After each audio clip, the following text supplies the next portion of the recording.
রাজ্যের সমস্ত স্কুল এবং কলেজ পড়ুয়াদের একটা বিরাট খুশির খবর। সেই খুশির খবরটা কি না, শুরু হতে চলেছে স্বামী বিবেকানন্দ মেরিট কাম স্কলারশিপের যে নতুন আবেদন এবং রেনুয়াল আবেদন প্রক্রিয়া। এছাড়াও একাধিক নতুন নিয়ম, 2 স্টেপ ভেরিফিকেশন প্রক্রিয়া শুরু হবে এবং কবে থেকে এই আবেদন প্রক্রিয়া চালু হবে, লেটেস্ট আপডেট কি তা নিয়ে কিন্তু আমি তোমাদের সামনে বিস্তারিতভাবে আলোচনা করব। তাহলে চলো দেখা যাক এই নতুন আপডেটে কি বলা হয়েছে। তার আগে বলে রাখি, যদি আমার ভিডিওটি একটুকু হলেও যদি ভালো লেগে থাকে তাহলে অবশ্যই কিন্তু একটা সাবস্ক্রাইব এবং লাইক করে দিও এবং পাশে থাকা বেল আইকনটিকে প্রেস করতে একেবারেই ভুলো না। 2025-26 শিক্ষাবর্ষের জন্য স্বামী বিবেকানন্দ স্কলারশিপের যে আবেদন প্রক্রিয়া বিকাশ ভবনে অফিসিয়াল ওয়েবসাইটে নতুন শিক্ষাবর্ষের আবেদন গ্রহণের জন্য টেকনিশিয়াল কাজ শুরু হয়ে গেছে। শুধুমাত্র যে আবেদনের তারিখ নোটিশ দিয়ে জানানো অপেক্ষা মাত্র। তারপরে কিন্তু তোমরা অর্থাৎ সমস্ত ছাত্রছাত্রীরা এই স্বামী বিবেকানন্দ মেরিট কাম স্কলারশিপে আবেদন শুরু করতে পারবে। তবে সম্ভবত একটা অনুমান করা যাচ্ছে যে এই মাসের অর্থাৎ নভেম্বরের শেষ দিক করে 18 তারিখ থেকে 25 তারিখের মধ্যেই এই তোমাদের স্বামী বিবেকানন্দ মেরিট কাম স্কলারশিপের আবেদন প্রক্রিয়া চালু হবার একটা সম্ভাবনা আছে।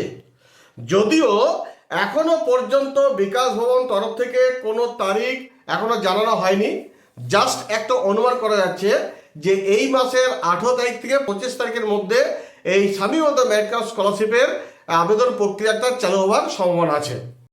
এবার বলি, এই স্বামী বিবেকানন্দ মেরিট কাম স্কলারশিপের জন্য কয়েকটা নতুন নিয়ম কিন্তু চালু করা হচ্ছে এবং সেই নতুন নিয়মগুলো কি না, সেই নতুন নিয়মগুলো হচ্ছে এই শিক্ষাবর্ষ থেকে নতুন আবেদনপত্র রেজিস্ট্রেশন করার সময় রেশন কার্ডের তথ্য বাধ্যতামূলক করা হয়েছে।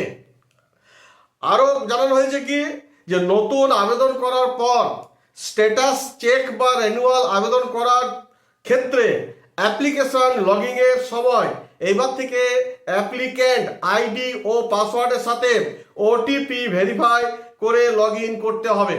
এই দুটো নিয়ম কিন্তু এবার থেকে চালু হয়েছে, তোমরা বুঝে গেলে।